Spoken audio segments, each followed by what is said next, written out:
민주당 국토위 간사 문진석 의원입니다. 최근 이채 양명주의 핵심적인 양평고속도로에 관련된 의혹이 사실로 드러났고 삼부토건과 관련해서는 100억대 차익이 있었음이 확인됐습니다. 거대한 비리의 이면이 드러나고 있지만 빙산의 일각에 불과합니다. 더불어민주당 국토교통위원으로서 두 사건에 대한 입장을 밝히겠습니다. 윤석열 정부는 주가 조작 공범입니까? 작전 세력에 이용당한 무능한 정부입니까? 최근 윤석열의 최측근인 이복현 금감원장이 삼부토건 이해관계자들이 100억 원대 이상 이익을 실현한 것을 부인하기 어렵다라고 밝혔습니다.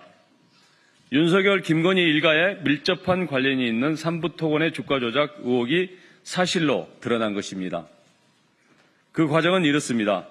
2003년 5월 14일 김건희 계좌 관리인으로 알려진 이종호 블랙퍼스트 인베스트 전 대표가 3부 내일 체크하고 라는 메시지를 지인 카톡방에 남겼고 이틀 뒤인 5월 16일 김건희 여사는 우크라이나 영부인 젤렌스카 여사를 만났습니다. 다음 날인 17일에는 추경호 경제부총리 겸 기획재정부 장관이 우크라이나 경제부 장관을 만나 우크라이나에 자금을 지원하는 한국-우크라이나 대경제협력기금 공여협정에 가서명합니다. 그리고 5일 뒤인 22일 폴란드 바르샤바에서 열린 우크라이나 재건 포럼에 원희룡 국토부 전 장관과 삼부토건이 참석합니다. 창사 이래 해외 실적이 전무했던 시공순위 77위의 삼부토건은 다음 날인 23일 우크라이나의 북동부 도시 코노토프와 재건사업 관련 포괄적 MOU를 맺었다고 밝힙니다. 그 결과 불과 1,025원이었던 삼부토건 주가는 두 달 만에 5배가 올라 5,500원을 기록합니다. 이번 삼부토건의 시세 차익이 윤석열 정부가 만들어낸 작전주의자 정부가 동원된 전대미문의 주가 조작 범죄라는 의심이 드는 이유입니다. 하지만 당사자와 관련 부처는 모르쇠로 일관합니다. 원희룡은 국토부와 무관한 민간 주도의 컨퍼런스였을 뿐이다. 단순히 축사를 했을 뿐이다. 이렇게 변명하고 국토교통부는 당시 상황은 잘 모르는 일이라고 책임을 회피합니다. 원희룡과 국토교통부에 다시 묻습니다. 주가 조작 공범입니까? 작전 세력에 이용당한 무능한 장관과 정부입니까? 공범이라면 사법적 책임을, 이용당한 무능한 장관과 부처라면 그에 걸맞는 책임을 져야 합니다. 민주당은 삼부토건 주가 조작에 관여된 관련자와 정부 부처를 끝까지 추적하고 책임을 묻겠습니다. 도이치모터스 주가 조작처럼 꼬리 자르기 모르쇠로 끝내는 꼼수는 통하지 않을 것입니다. 네, 이어서 서울 양평간 고속도로 종점 변경과 관련된 내용들을 말씀드리겠습니다. 어제 국토교통부가 서울 양평고속도로 종점 변경과 관련된 내부 감사 결과를 발표했습니다. 곳곳에서 국토부의 무능과 무책임이 만천하에 드러났다는 점에서 주목할 만하지만 의혹의 핵심에는 전혀 접근하지 못한 변증만 울린 감사, 실무자에게 모든 책임을 뒤집어 씌운 꼬리 자르기라는 점에서 여전히 부족합니다.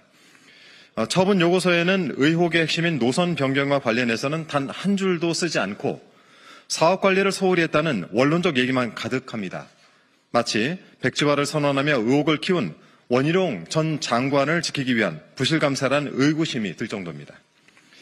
그래서인지 처분 요구서에서는 국토부 공무원 4명, 그리고 한국도로공사 1명에 대한 징계, 그리고 국토부 담당 과장 2명에 대해서 경고, 주의 조치를 요구했지만 최종 책임자인 논란의 중심이었던 원희룡 전 장관에 대해서는 이런 반구도 없었습니다. 하지만 양평고속도로의 모든 책임은 원희룡 전 장관에게 있음은 모두가 알고 있습니다. 특혜 의혹이 제기되니 느닷없이 백지화를 선언하고 월간 진도보고서 작성이 안 돼 있다라면서 거짓말을 일삼고 변조된 자료를 공개해놓고 떳떳하다면서 사기를 친 장본인은 정작 숨어서 무엇을 하고 있는 것입니까? 잘못이 있었다면 책임지겠다, 정치 생명을 걸겠다 호언장담했던 원희룡. 하루가 멀다 하고 정치 공세는 열심히 하면서 왜 양평고속도로에 대해서는 하루가 지나도록 입을 꾹 다물고 있는 것입니까? 혹시 탄핵으로 이용 가치가 없어질 김건희는 더 지킬 필요가 없다 이렇게 판단한 겁니까? 김건희에 충성해서 양평 주민의 수건인 서울 양평 고속도로를 멈춰 세운 원희룡 전 장관은 지금이라도 국민께 머리 숙여 사죄할 것을 강력히 촉구합니다. 이제부터 민주당은 서울 양평 고속도로의 핵심을 정조준하겠습니다.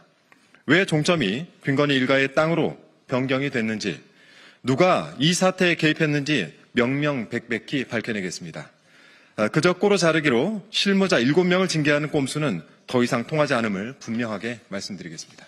국가기관이 동원되어 김건희 일가 비리 의혹을 눈감고 덮고 있는 동안 국민의 삶은 바닥으로 내몰렸습니다. 이태원 참사, 차상병 순직 사고, 양평 고속도로 노선 변경 의혹, 명품백 수수, 도이치모터스 주가 조작, 이채 양명주의 결과에서 알 수 있듯이 무책임, 꼬리 자르기는 윤석열 정부의 스탠다드가 되어버렸습니다. 윤석열 정부의 무능, 무책임, 무도함을 헌재 파면으로 끝내야 합니다. 민주당은 내란을 하루빨리 종식하고 민생경제를 바로 세우겠습니다.